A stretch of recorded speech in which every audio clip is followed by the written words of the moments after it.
Pak Rizal, untuk pembacaannya bisa dimulai ya Pak. Sudah ada Dokter Dwi sama Dokter Willy ya. Sudah, dokter. Untuk yang bertugas materi dan penelaah sudah siap semua. Bu Rahma, Pak Ahmad sama Bu Norma ya. Ya, silakan Pak Rizal untuk dimulai. Baik. Baik. Belum mulai. Waduh.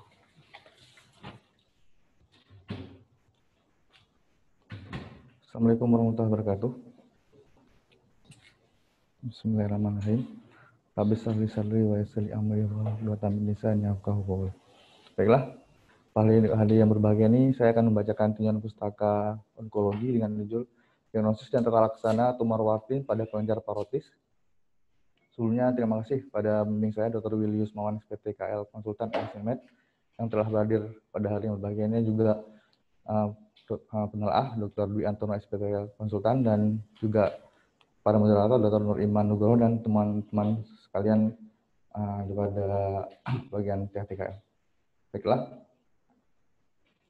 yang pada pendahuluan kita ketahui bahwa kelenjar liur itu terdiri atas dua, di atas kelenjar mayor, kelenjar parotis, mandibula dan sublimal, dan single terdiri dari 6.000 sampai 1.000 kelenjar yang terdiri atas di traktus aerodigustivus. Ketahui bahwa tumor wartin merupakan tumor jinak terbanyak kedua. Kemudian setelah tumor pleomorphiadenoma sering pada laki-laki, pada dewasa tua, yang disebabkan karena etiologinya telah merokok. Direksinya itu sering pada kutub bawah kelenjar parotis.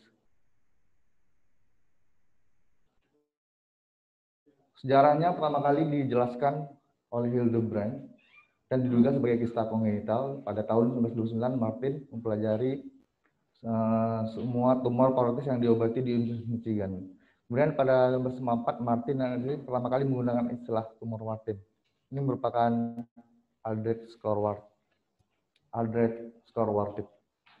Pada pendahuluan, insidensi di Amerika Serikat 1:100.000. Kemudian penelitian selama 20 tahun terakhir di Rumah Sakit Dr. Karyadi, 7 kasus kanker kepala leher, 7 kasus dari kelenjar saliva dari 408 kasus. Kemudian di Rumah Sakit Dr. Sumarsono 2005 sampai 2009 dapat 65 kasus, dan Rumah Sakit Dr. Kando Manado selama 3 tahun dapat 8 dari 70 kasus. Tujuan dari pembacaan ini adalah untuk mempelajari tentang diagnosis dan tata laksana tumor wartin parotis sehingga diharapkan menambah pengetahuan. Definisi tumor wartin adalah tumor jinak kedua yang paling sering ditemukan pada kelenjar parotis, terutama dengan karakteristik sebagai suatu massa yang tumbuh perlahan tanpa yang terletak pada bagian bawah kelenjar parotis.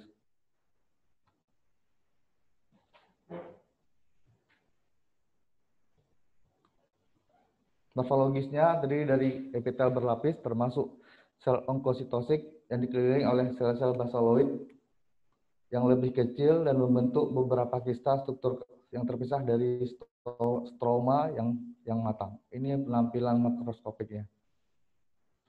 Secara anatomi, kelenjar parotis paling besar dengan ukuran 5x3, beratnya 15-30 cm dengan bagian preauricular dan posterior mandibula dengan ductus tensens tinggi molar kedua. Oke. Oh ya, gitu. Maaf. Anatomi, kelenjar saliva yang terbesar, lokasi ramus mandibula dan CAI dan ujung mastoid sepanjang muskulus masseter dan muskulus sternomastoid menghasilkan sekret yang dialirkan ke ductus tensens, dan struktur dalamnya musculus facialis, neuromandibula, artery eksternal, dan limfadenopati parotis. Ketahui bahwa pada kelenjar parotis ini diperdarahi oleh arteri karotis eksternal yang kemudian menjadi arteri maxillaris dan terakhir menjadi arteri transversal facialis artery. Di sini juga terlihat adanya ductus Tustensen. Kemudian lobus facialis memisahkan kelenjar parotis menjadi dua, bagian lateral atau lobus superficial dan bagian medial adalah lobus profunda.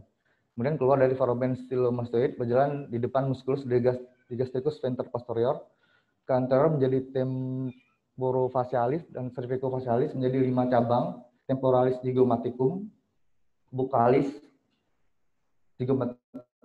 temporalis zygomaticus, buccalis, mandibularis, dan cervicalis. Ini adalah variasi anatomi yang kita lihat paling banyak itu di mana di temporalis dan zygomaticalis sekitar 28%, ini 20% juga adanya percabangan antara temporalis dan zygomaticalis. Secara sederhana kita bisa sebagai pembelajaran pakai 5 jari itu, temporalis paling bagian atas, zygomaticalis, buccalis, mandibularis, dan cervicalis. Di sini juga dijelaskan bahwa bagian secara perjalanan daripada nervus facialis dari bagian temporal, zygomatikal, buccal, dan bagian cervical, di mana seperti contohnya di bagian temporalis itu tadi ada smas, ada fascia, kemudian di antara posterior dan temporalis facialis. Secara fisiologis, sebagai kelenjar liur ini berfungsi sebagai pelumas, sebagai enzim, master enzim, pelindungan, hormon metabolisme, dan pertahanan bakteri.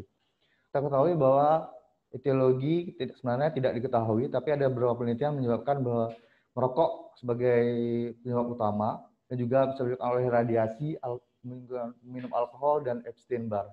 Penelitian seperti saya dapatkan di Pathogenesis of Warthin Tumor ini dijelaskan bahwa di sini terdapat fenomena yang diketahui bahwa adanya kerusakan pada mitokondria yang mengaktifkan oncotic cell, dan juga terdapat iritasi pada epithelium ductal diakibatkan oleh rokok yang menginisiasi tumorogenesis.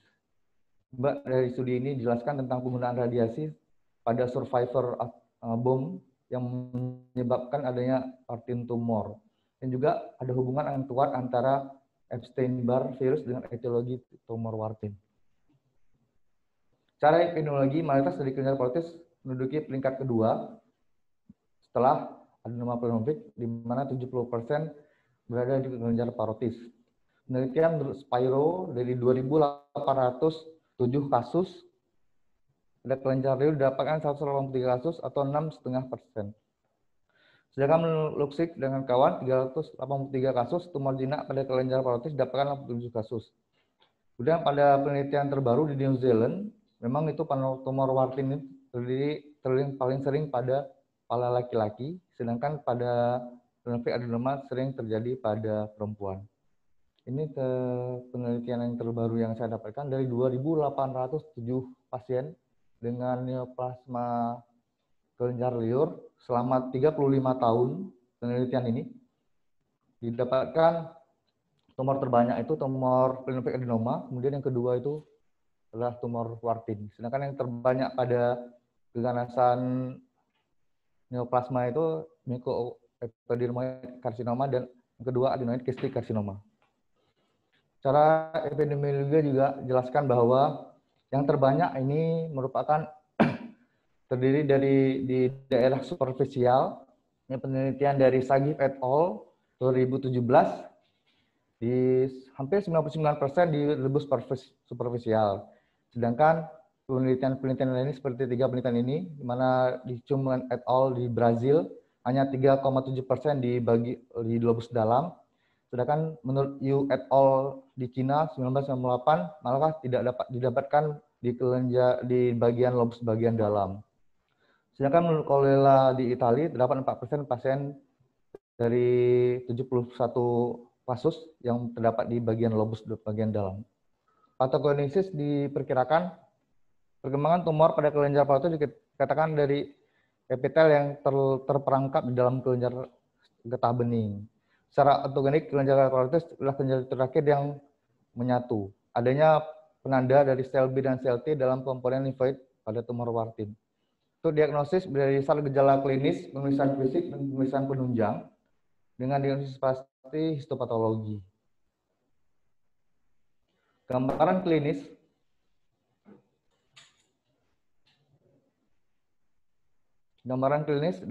pasien datang dengan asimptomatis, adanya benjolan di kelenjar parotis yang tidak nyeri dan lambat pertumbuhannya. Ukuran rata-rata 2-4 cm dengan paresis nervus facialis sangat jarang. Banyak pasien mengeluhkan benjolan yang berfluktuasi besarnya terutama saat makan. Benjolan dapat bilateral, pada 30% kasus, nyeri dikeluhkan pada 9% pasien, dan paresis nervus sangat jarang terjadi, muncul bila ada infeksi sekunder dan fibrosis.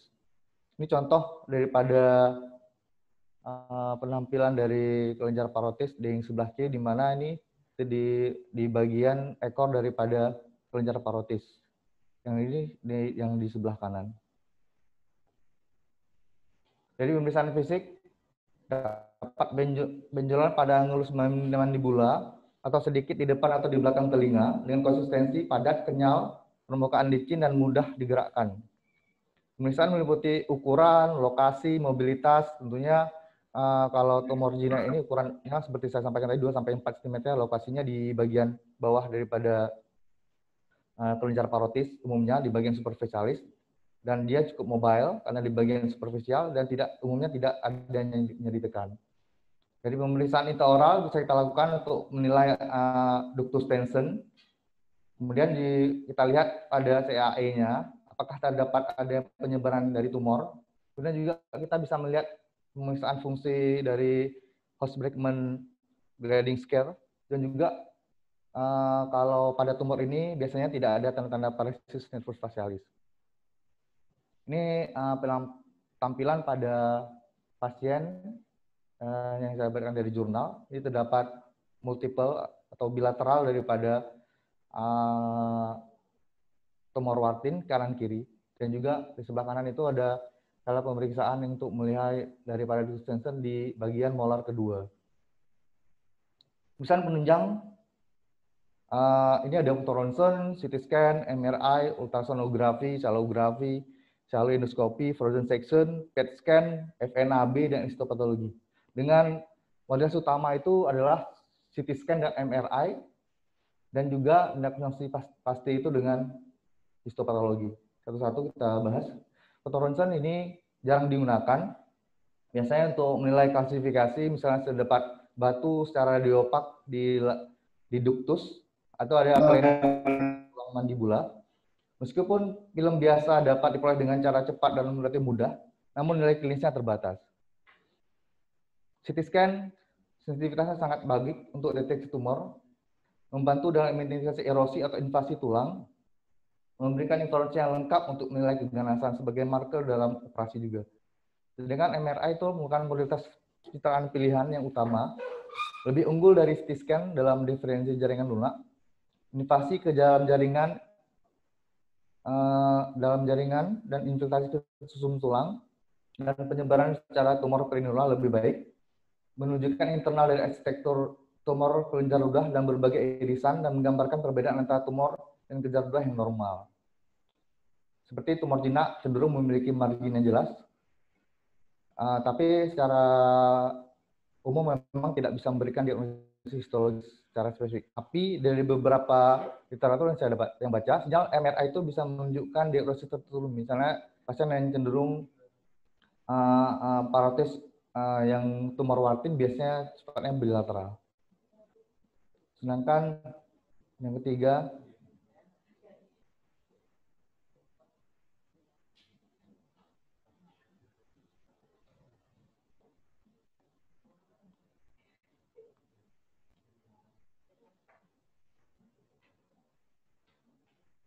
ultrasonografi. USG ini dimanfaatkan untuk menilai massa kelenjar air liur. Karena lobus kelenjar parotis adalah struktur yang superficial, keuntungan USG-nya murah, mudah digunakan, menghindari resikonya, tidak invasif, dan tidak ada komplikasi. Paling baik massa pada anak-anak dan bayi.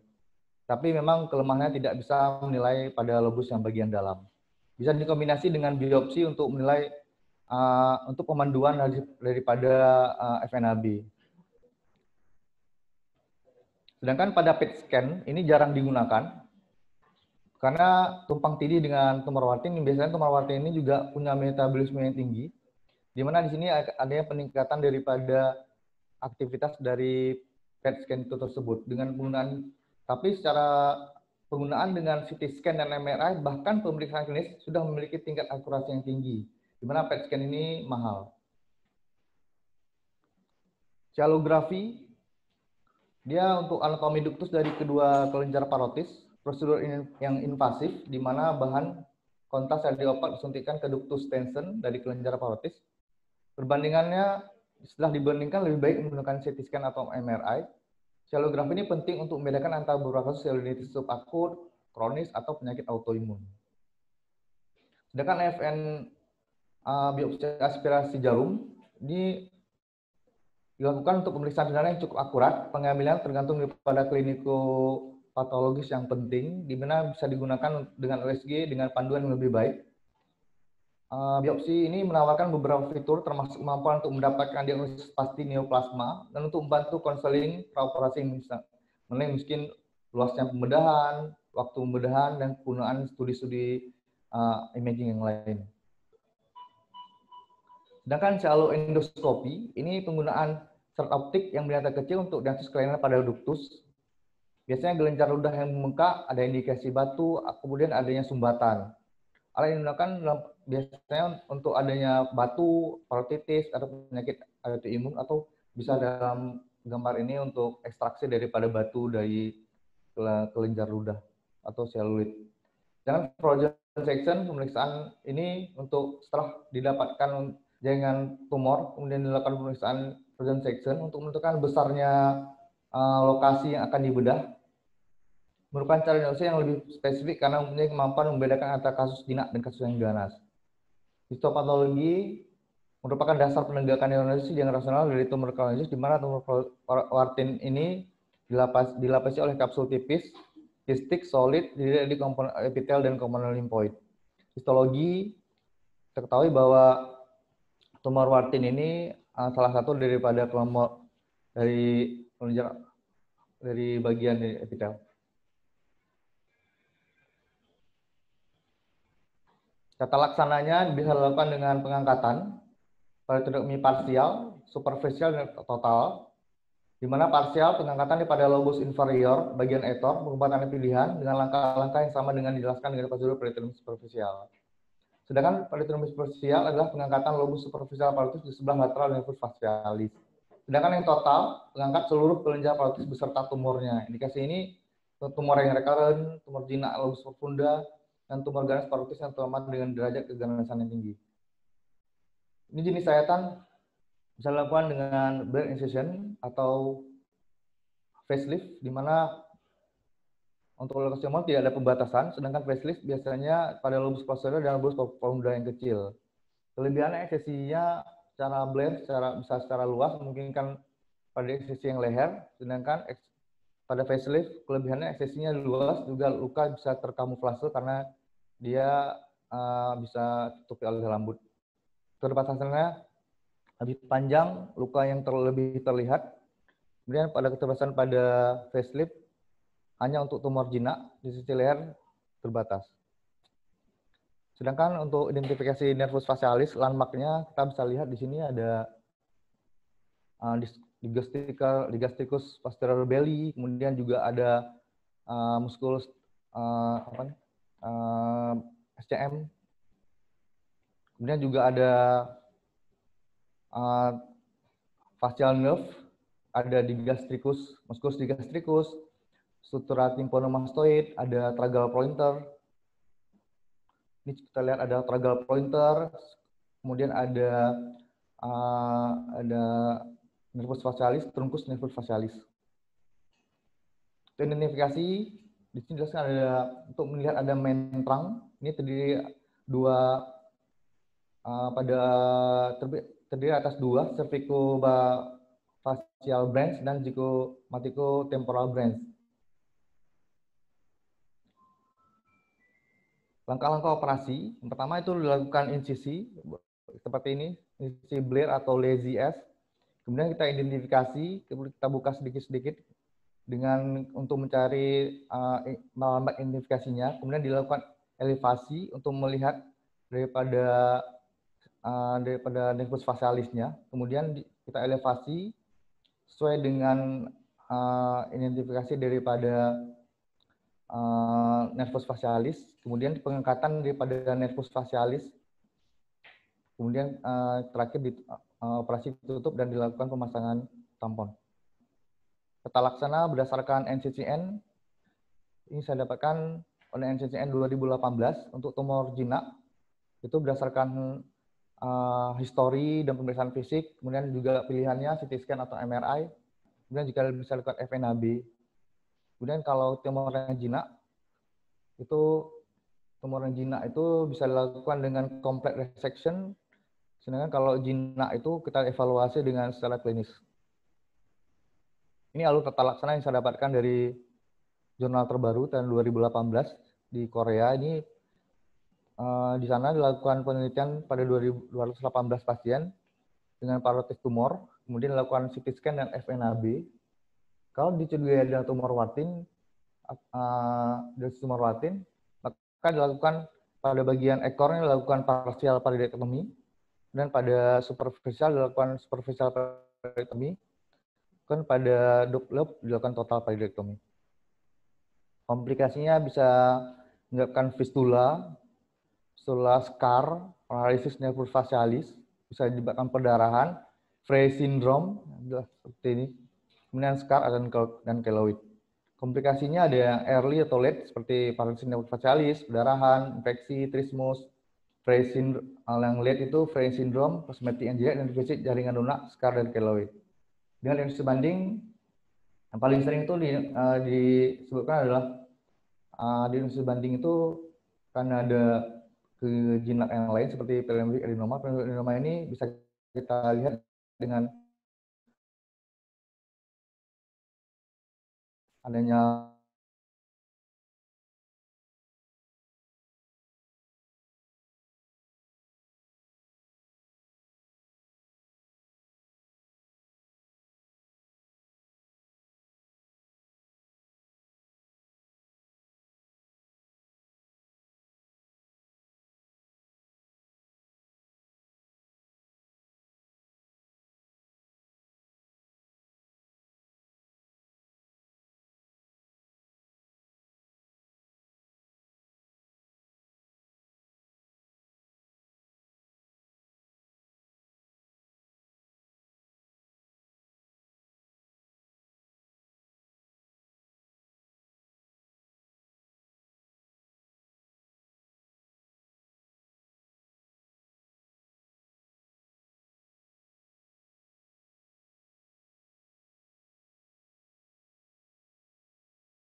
kemudian penelitian lainnya dari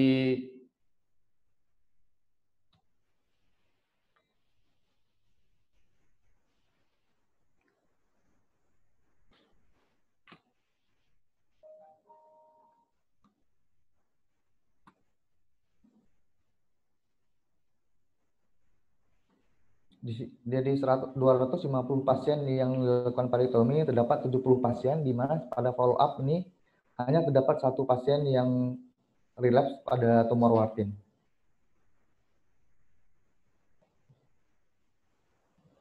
Ringkasan, tumor Warthin juga disebut adenolymphoma atau papillary cystoadenoma, lymphomatosum.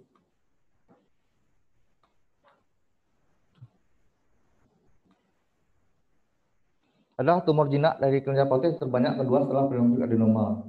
Dengan karakteristik massa yang tumbuh perlahan tanpa gejala yang umumnya terletak pada bagian bawah dari kelenjar parotis. Morfologis terdiri dari keter berlapis termasuk sel limfotik, dikelilingi sel basaloid yang kecil membentuk beberapa kista dan struktur papiler yang terpisah dari sel stoma limfosit yang matang. Etiologi keganasan belum diketahui secara pasti, tapi merokok dianggap kuat berperan pada perkembangan tumor ini. Laki-laki lebih sering terkena dengan diagnosis tumor Warthin dari gejala klinis, pemeriksaan fisik, pemeriksaan penunjang, melihat utama CT scan, diagnostisasi dengan histologi tumor. Tata laksana adalah pembedahan, diantaranya parsial, superficial, dan total. Prinsip tindakan operasi adalah pengangkatan total dari tumornya dan menjaga fungsi saraf. Tumor Warthin ini punya prognosis yang baik dan jarang menjadi recurrent. Terima kasih, Dokter.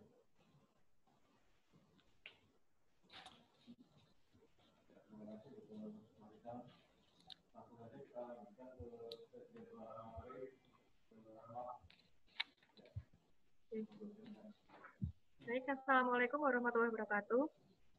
Terima kasih untuk waktu yang diberikan kepada saya. Pada kesempatan pagi hari ini, terima kasih kepada Pak Fahrizal sudah membawakan tinjauan pustaka tentang tumor Warthin dengan sangat lengkap.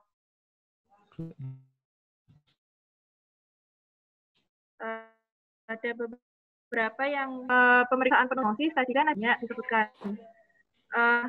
Apakah bisa diurutkan untuk mencapai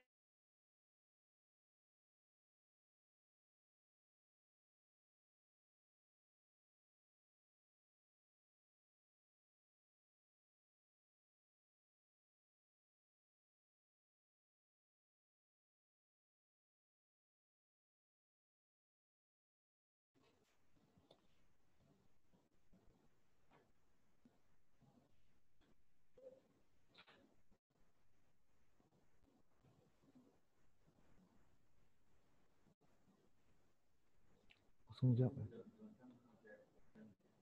Ya, Dok.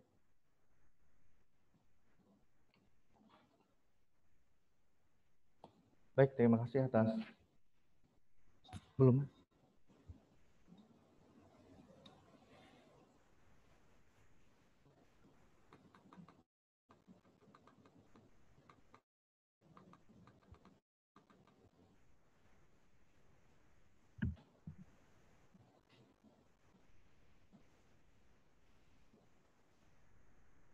Baik, terima kasih atas pertanyaan dari Dr. Rahma. Baiklah, dari beberapa diagnosis, penentuan diagnosis dan pada pasien ini, alurnya tentunya kita bisa tentunya dari beberapa pemeriksaan yang sudah saya sampaikan di sini adalah beberapa pemeriksaan yang bisa menjadi suatu acuan pertama tentang scan dan MRI.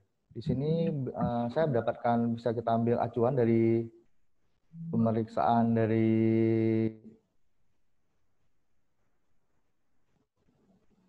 alur penelitian yang dilakukan di Korea ini. Di sini di mana alur penelitian itu parotit tumor. Kemudian pada pasien dengan diduga dengan parotit tumor dilakukan CT scan dan FNAC dengan tentunya ada anamnesis dan pemeriksaan fisik dengan dicurigai adanya suatu tumor Warthin dilakukan peritomi parsial, superficial dan total peritomi. Di mana pada NCCN juga di sini lebih efektif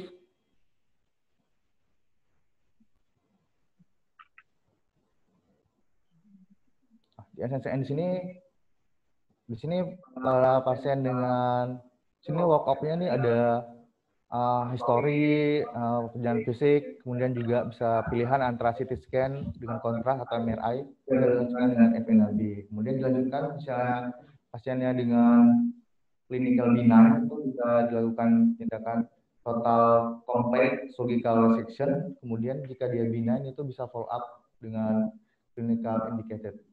Tentunya untuk efisien mungkin kalau rumah sakit tentunya dengan sistem BPJS seperti ini memang tentunya tindakan yang paling memungkinkan seperti kita tahu bahwa tumor jinak ini dengan pemeriksaan fisik dan pemeriksaan fisik saja sudah hampir seperti pemeriksaan adenoma ya 80% yang parotis, 50% itu pemeriksaan adenoma dan di parotis itu bisa menjadi acuan sebagai suatu peningkatan diagnosis. Baik.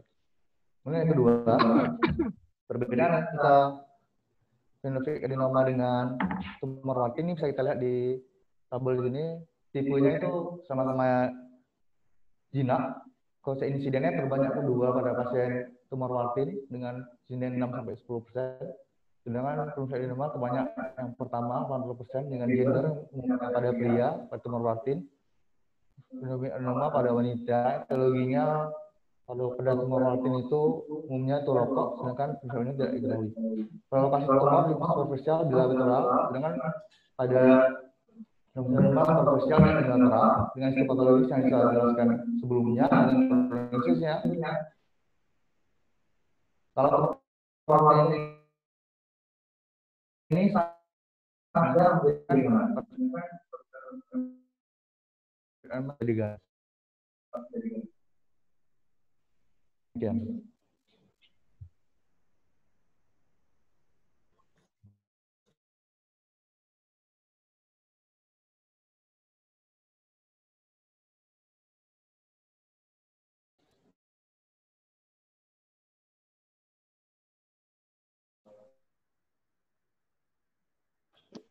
Ya.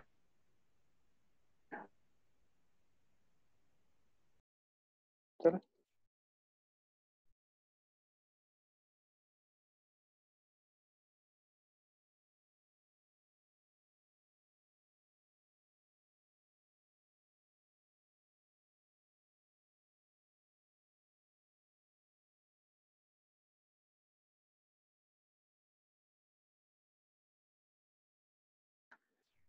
Assalamualaikum warahmatullahi wabarakatuh. Terima kasih kepada Dr. Dwi Antono, spesialis TKL konsultan, kepada Dr. Willy Yusmawan, spesialis TKL konsultan, dan kepada Dr. Iman, spesialis TKL. Untuk pagi ini saya coba mengkoreksi tentang tata tulisan dari Dr. Farizal. Pada prinsipnya untuk penulisan tinjauan pustaka ini sudah cukup baik, tetapi ada beberapa sedikit yang sebagai koreksi, dokter. Ini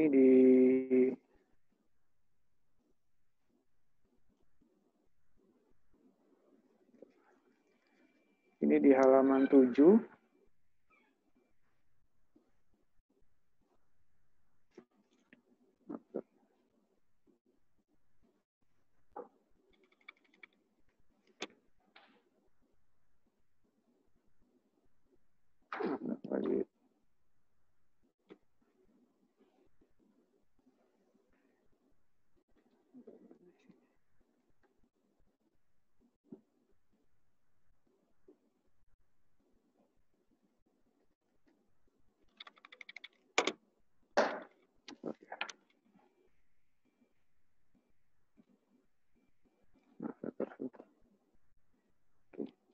Untuk halaman 7 ini ada sedikit koreksi dan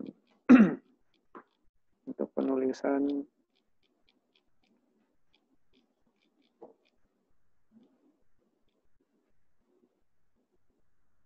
uh, 70-an diberikan spasi, lalu di demografi harusnya ditulis demografi, lalu di halaman 11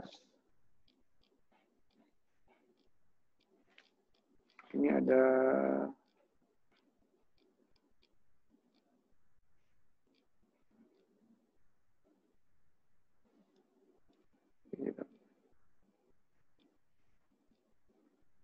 tulisan bahasa Inggris baiknya ditulis miring, dokter. Lalu untuk yang lainnya kurang lebih sama, dokter, hanya salah tentang penulisan, dokter. Di halaman 13, di halaman 15, di halaman 16, 17, 18, dan 21, dokter.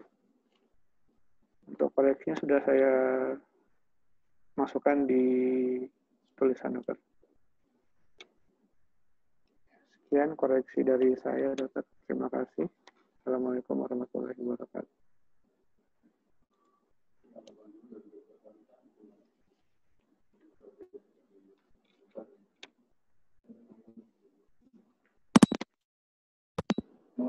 Yang belum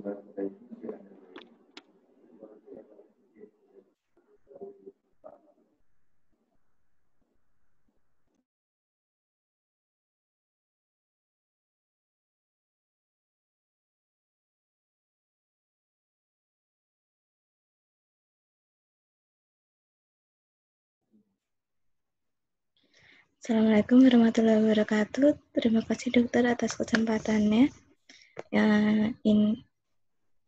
Ini untuk telah daftar pustakanya sudah sangat baik untuk penulisannya, tidak ada yang salah. Dari ini total ada 14 buku dan 13 jurnal, kemudian hanya satu yang sudah lebih dari 5 tahun. Hanya itu saja dokter, terima kasih. Assalamualaikum.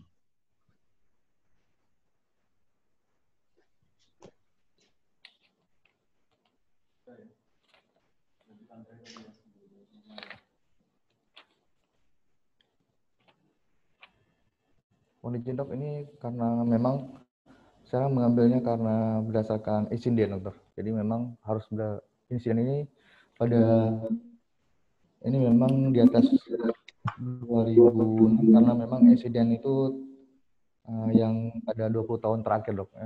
Jadi sesuai dengan apa namanya insiden 20 tahun terakhir itu dok. Jadi memang disitulah yang saya dapatkan insiden yang untuk pasien tersebut dok. Berarti diambil dari ini ya, apa jurnal yang isinya apa? Insidensi dok. Insidensi. Ya, tapi nanti tetap diusahakan ya mencari yang bisa yang inilah terbaru ya. Insidensi tapi yang terbaru kan bisa didapatkan. Insidensinya memang 20 tahun saya ambil dokter. Yang itu yang insiden yang paling yang terlama dok. Yang paling lama. Paling baru ada dok. Buat data yang terbaru ada. Dan So, yang terbaru juga ada, yang ini juga ada ya. Yang terlama ya, maksudnya terlama evaluasi insidensinya ya. Baik dok. Saya kembalikan dokter ke dokter Dwi Antono ya dok. Mungkin apa dari dokter Willy dulu dok, mungkin ada masukan dulu dok.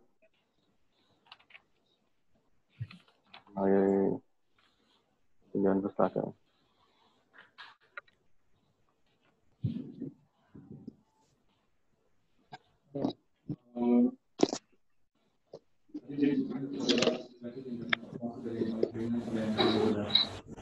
Jadi suatu tindakan operasi dengan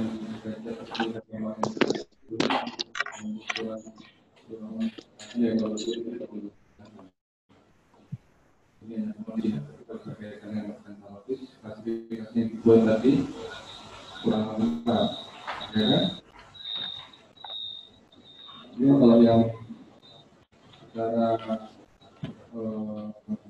histopatologi kemudian diagnosis, adanya kemudian diagnosis kan tidak hanya berhenti pada pesawat atau tekton, maka operasi lebih berat lagi, lebih luas lagi, sehingga klasifikasinya lebih banyak yang mengatakan bukan 2 lebih 4 operasi. Jadi derajat yang paling ringan mulai dengan superficial atau tektomi sampai apa yang kami. Oh baik dok. Memang dari kalau tindakan operasi pada pasien tumor kelenjar paru ini ada 5 kalau saya dok. Ada yang parsial, superficial, total, radikal, kemudian extended radikal dokter. Klasifikasikan atau definisikan sehingga lebih bisa menggambarkan area mana yang difokuskan antara parsial, superficial, total.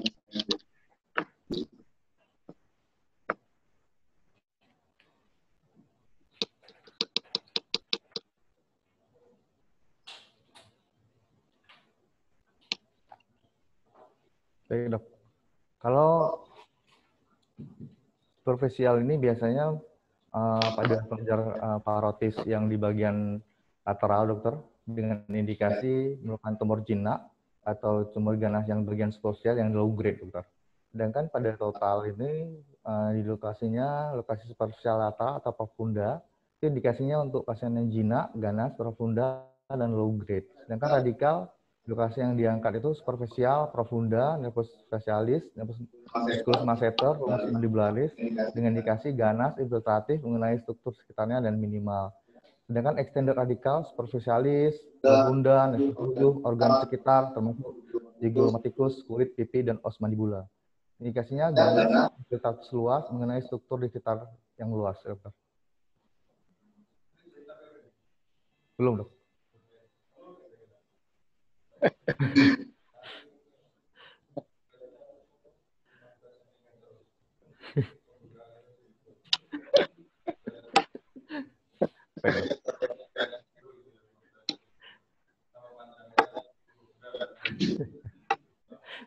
Baik, terima kasih, Dok.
Okay.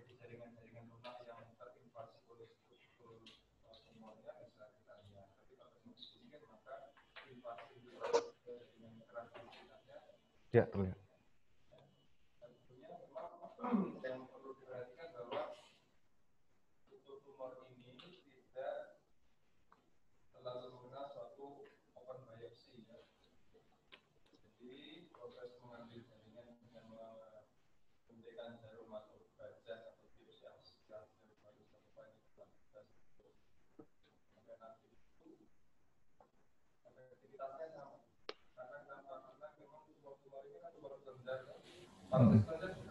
Enggak. Dominasinya cairan solid atau massa solid atau cairan? Massa solid. Kita mengusulkan sesuatu dengan beberapa kali susunan, diharapkan cairannya keluar sehingga bisa mewakili dari histopatologi. Ya, apakah nanti dia kemudian hemofilia atau mungkin apakah masuk ganas yang tadi disebutkan sebagai paling sering adalah adenoid karsinoma sama adenoid. Berapa histopatologi yang lain yang cukup banyak ditemukan bisa adenokarsinoma juga ada. Adenokarsinoma. Kemudian clear cell karsinoma. Kalau misalnya clear dua modalitas apa yang paling penting atau dipilih? Yang pertama secara T di terus semua kan kita mencari efeknya T bukan dengan MRI atau CT scan, hanya tetap kita palpasi biasa atau dengan ya, kemudian nanti jenis patologinya dinilai dari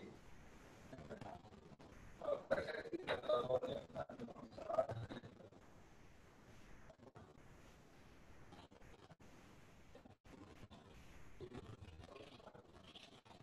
yang beda apa? Yang sampai sebelum terjadi apa?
Ya,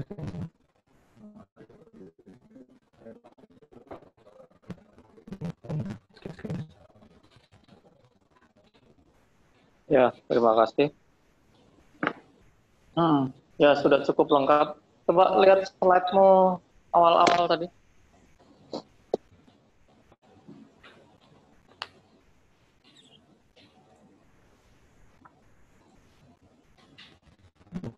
Slide awal-awal. Pertama, slide.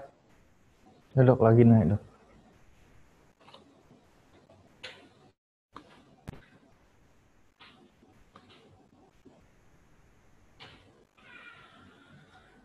Macet. Udah naik dok, tapi masih Ya. Jadi tadi memang ada salah satu yang ditanya Dokter Rahma ya. Apa sih bedanya atau membedakan? Secara ini sih memang hampir sama ya. Namanya pun hampir sama sebenarnya. Kalau lihat definisinya, ada nggak sih definisi ya? Depan. Nama lainnya. Sebutkan nggak? Nah itu. Bentar. Sebelum ini. Nah ya. Ya definisi ya. Definisi mana? Nah ya. Oke. Ya jadi ada morfologi lebih. yang di sejarah dok ya. Maaf ya dok, Kalau sejarah. tadi kamu sebutkan di simpulan di ringkasan tuh ada tuh. Jadi dia memang kistik ya. Jadi memang relatif lebih kistik dibandingkan adenoma pleomorfik. Makanya nama lainnya adalah adenoma monomorfik, ada yang menyebutkan begitu. Iya. Jadi memang hampir mirip secara klinis. Jadi memang kalau perabaannya, dan sebagian besar munculnya tuh kalau warting itu detail ya di belakang. Parotis yang bagian bawah gitu ya.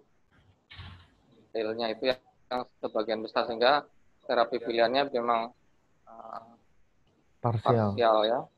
Enukleasi. Parsial. Sedangkan kalau adenoma pleomorfik lebih ke arah Superficial. Karena dia letaknya lebih di atas.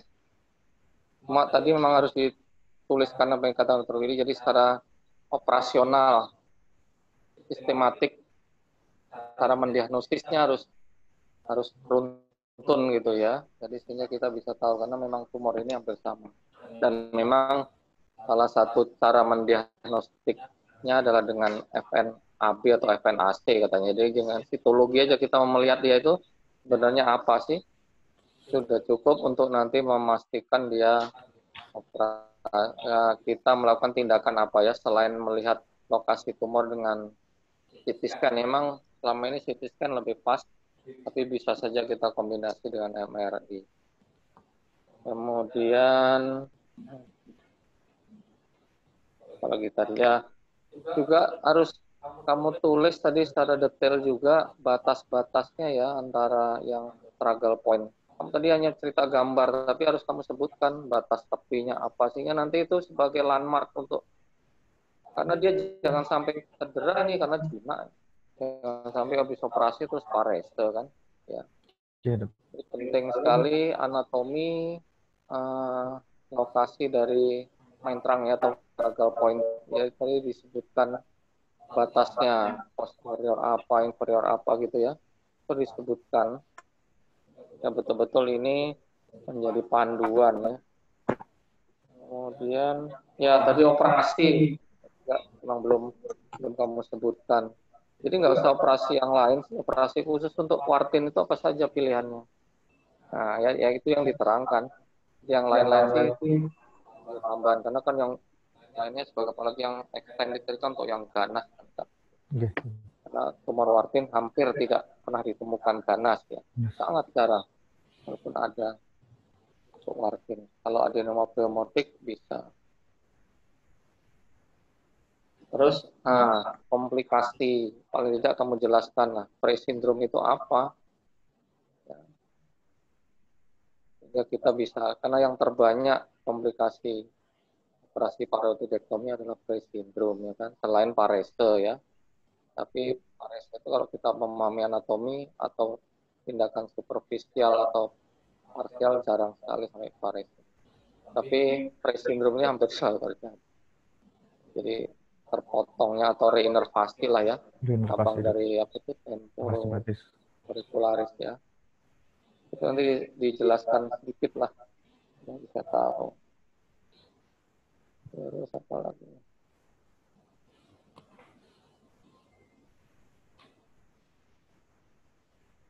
Oh iya, ya mungkin itu saja tambahannya. Ya. Terima kasih Dr. Dwi Antono, Dr. Willy atas masukannya.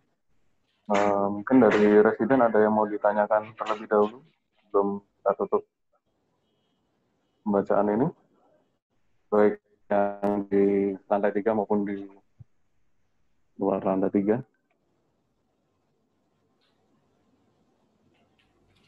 Belum ada ya? Silakan mungkin Prof. Supri, mungkin Prof. Supri ini udah masuk. Siap untuk pembacaan ini ya Dr. Billy. Saya kira sudah bagus ya. Saya ngelihat PowerPoint-nya kok lumayan, tapi kok masih ada yang di sini 4 susulan tuh ya, 52, 53. Jadi kalau bikin PowerPoint memang sebaiknya ya kontras ya antara background dengan tulisan. Kalau mau tulisan terang, background-nya gelap. Kalau mau background terang, berarti tulisannya yang gelap. Oke. Cukup baik. Terima kasih Prof. Supri. Mungkin masukan dari Prof. ini ya diperhatikan ya Pak. Pembahasan PowerPoint-nya ya. Saya rasa sih sudah cukup, pemilihan warnanya sudah cukup pas ya. Mungkin ada yang lain, mungkin ada yang ingin menanyakan. Memang belum ada, mungkin saya akhiri ya untuk pembacaan departemen hari ini, pembacaan Pak Rizal. Untuk revisinya diberi waktu 2 minggu ya, untuk perbaikan dan revisinya nanti bisa ditanyakan tadi ya dari penelaah materi dan yang lain supaya hasilnya lebih baik. Mungkin silakan. Selama ini Dok, selama saya di IAT ada 2 Dok, operasi tumor volume. Ya Dok? Habis tuh. Ini yang terakhir Dok. Sudah terakhir. Baca hasil Dok, belum Dok. Oh baca. Ya silakan. Ditutup Pak Rizal. Alhamdulillah, dengan mengucapkan alhamdulillah, terima kasih pada pembimbing saya, juga Dr. Dwi Antono, Dr. Willy, dan Dr. Nur Iman atas masukan dan ilmu yang telah diberikan pada hari ini, dan juga pada teman-teman sekalian. Akhir kalam, marilah sama-sama kita tutup bacaan ini dengan ucap Assalamualaikum warahmatullahi wabarakatuh.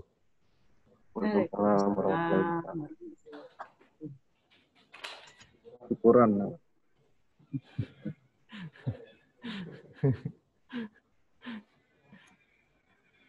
Alhamdulillah.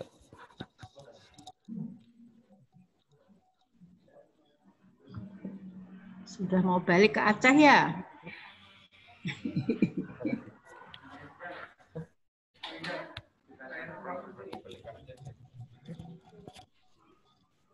Ya Prof. Sudah mau balik ke Aceh, udah selesai.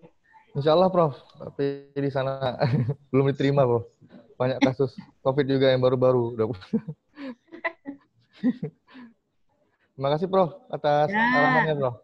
Oke. Yeah. Ya susah. Kalau kena COVID macam kena penyakit apa? Benar.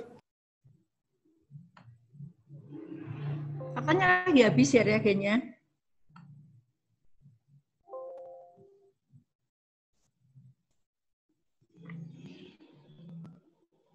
Sambung sekarang jam berapa?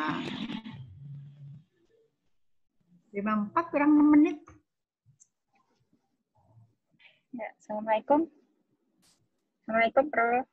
Ya, Waalaikumsalam. Ya, Bu Dini disiapkan ya untuk pembacaan proposalnya. Dipastikan pembimbing dan penguji hadir dulu. Bu Dini. Baik, dokter. Ya, kalau udah siap, di Antono selaku moderator ya, karena Dokter Rice tidak bisa menguji.